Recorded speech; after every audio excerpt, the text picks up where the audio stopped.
Hi అండి, welcome back to my channel. నేను మీ శివకుమారి. ఈరోజు వీడియోలో చిన్న చేపలు ఉంటాయి కదా, నెత్తళ్ళు అంటారు, వాటితో అయితే పులుసు పెట్టబోతున్నానండి. ఇది ఎగురేసుకోవచ్చు, పులుసు వేసుకోవచ్చు.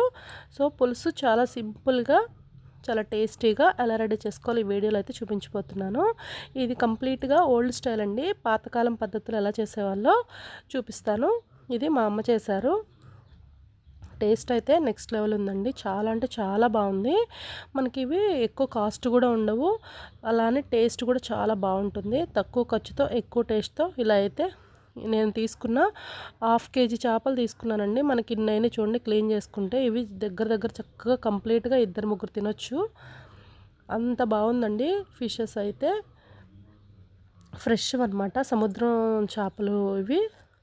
ముందుగా అయితే శుభ్రంగా క్లీన్ చేసేసుకొని, ఒక చేపల కూర దాకుంటుంది కదా, దానిలో తీసుకొని 4 పచ్చిమిరపకాయలు, 4-5 పచ్చిమిరపకాయలు, కొంచెం ఉల్లిపాయలు, కొత్తిమీర, ఉల్లికాడలు మీ దగ్గర ఉంటే వేసుకోండి. ఉల్లికాడలు లేదంటే ఆప్షన్ అనమాట, వేసుకుంటే చాలా బాగుంటుంది.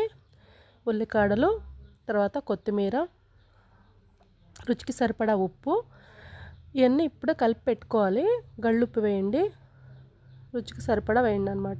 తర్వాత ఒక 1/2 స్పూన్ వరకు పసుపు, ఒక 2 స్పూన్స్ వరకు కారం వేయండి. మీ కారానికి తగ్గట్టు, ఉప్పుకు తగ్గట్టు అడ్జస్ట్ చేసుకొని వేసుకోండి.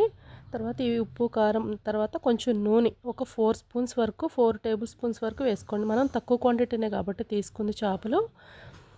4 స్పూన్ల ఆయిల్ సరిపోతుంది. ఈ ఆయిల్ ఇవంతా పట్టించేసేయండి. మెత్తగా గట్టిగా పిసక్కండి. కలిపేటప్పుడు చాలా స్మూత్గా అంతా కలిసేలా కలపాలన్నమాట.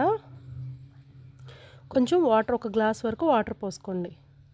పోసుకున్న తర్వాత మనకు అల్లం వెల్లిపాయ పేస్ట్ ఉంటుంది కదా, నూరుకుని వేసుకోండి. అసలు ఎంత బాగుంటుందో ఫ్రెష్గా.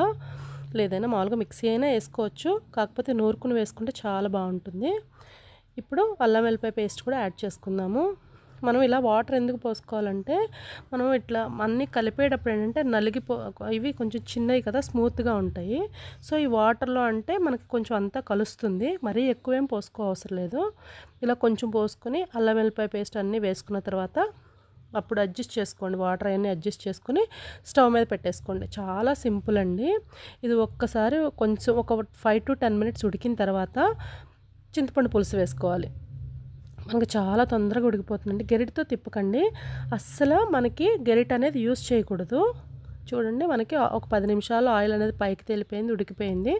తర్వాత ఒక నిమ్మకాయ సైజ్ అంతా చింతపండు గుజ్జు తీసుకొని కంప్లీట్గా మొత్తం తీసేసిన తర్వాత యాడ్ చేసేయండి. దానిలో ఉన్న తొక్కలన్నీ తీసేయండి. కొంచెం కొత్తిమీర అన్నీ వేసేసి ఒక 10 నిమిషాలు మరిగించనివ్వండి. కొంచెం చిక్కబడిన తర్వాత దింపేసుకోవడమేనండి. అసలు ఎంత బాగుంటుందంటే ఒకసారి మీరు ఇలా ట్రై చేయండి. ఎంత సింపుల్ ప్రాసెస్, టేస్ట్ కూడా అంతే విధంగా ఉంటుందండి.